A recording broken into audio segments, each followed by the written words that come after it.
Good morning, ladies and gentlemen. The year is 2059.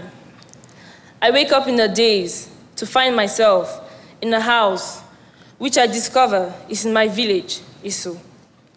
This perplexes and confuses me. Why? I wonder to myself. Am I not in a fancy hotel abroad, enjoying my hard-earned wealth? Then it dawned on me. I was 68 years old, and I just resigned after serving my country as first female president.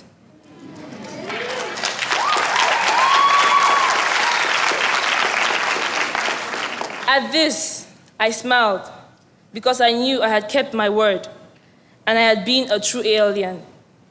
There had been massive development in my village, my country, and Africa. Let me take you to a journey back in time to unravel how all this happened. I am Kangha Madelle, a young African born and raised in Bamenda, a town in Cameroon noted for its opposition to government. When I walk down the streets in the capital city, people say, "Voilà les anglophones, les enfants de Frundi." But wait a minute, why anglophone? Yes, I am called anglophone and marginalized in a country I call my own. I grew up in an atmosphere of tribalism and marginalization, which made me believe I was inferior and could not achieve anything great.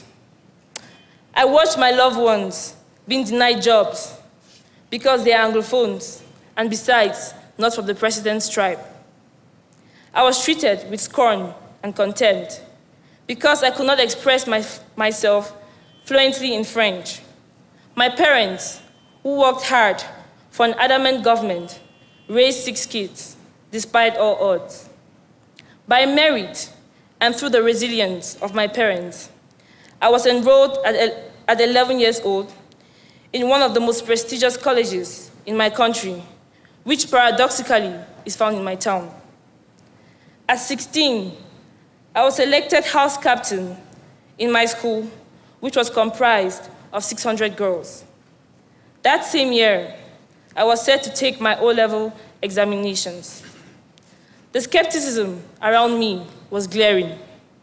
No one said she will make it.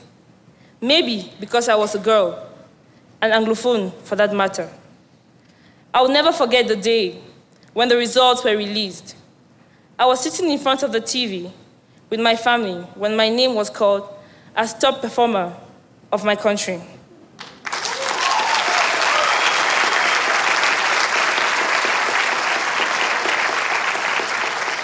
And to my utmost disbelief, my principal called.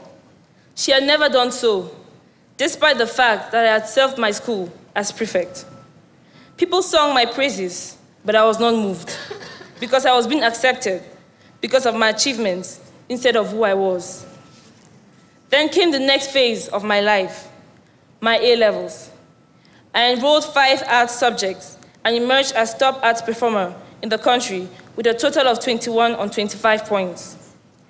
This put me in a situation many youths, especially anglophones, in my country face, where to pursue a university degree. The crowded Boy University was not an option to me. At this point, University College London and African Leadership Academy emerged, each offering me scholarships.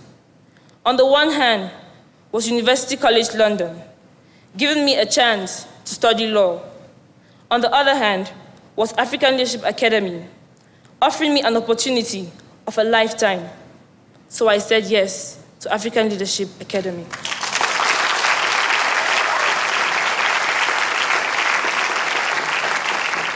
And now, 68 years later, it is no doubt I made the right choice.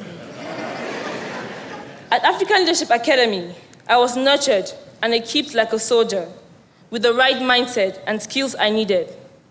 I remember once in the beautiful quad where I sat with peers from all over Africa, sharing our cultures, ideas, and our vision. Before leaving African Leadership Academy for Harvard, diversity had become my motto. I was fluent in French and Kiswahili. African Leadership Academy had imprinted in me the ability to underlie the root causes of problems. On graduating from Harvard, I went home and immediately got involved with the public sector. I was working in the Supreme Court as Chief Justice. After 5 years, I rose through merit to the National Assembly. That is how I became president.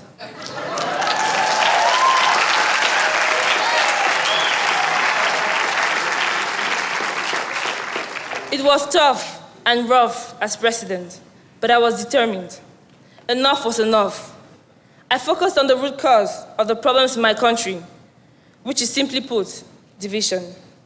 Tribalism had eaten deep like a cankerworm, like was marginalization of Anglophones. To tackle this, I decided to use the media, arts, and education to create awareness among the masses. There is no royal road to learning, and so ignorance was replaced with curiosity. I proceeded to decentralization of powers, then the legal system, with emphasis on a denatured constitution. With my role in the AU as an African leader and working with other African leaders, 3 of whom were my former classmates at ALA, it was a short walk to prosperity.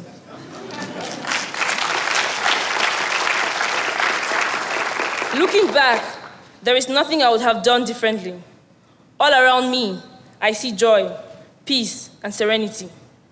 And after 68 years of hard work, Mr. Swanika, Mr. Leke, Mr. Bradford, and Mr. Mombau, all aged and bent double.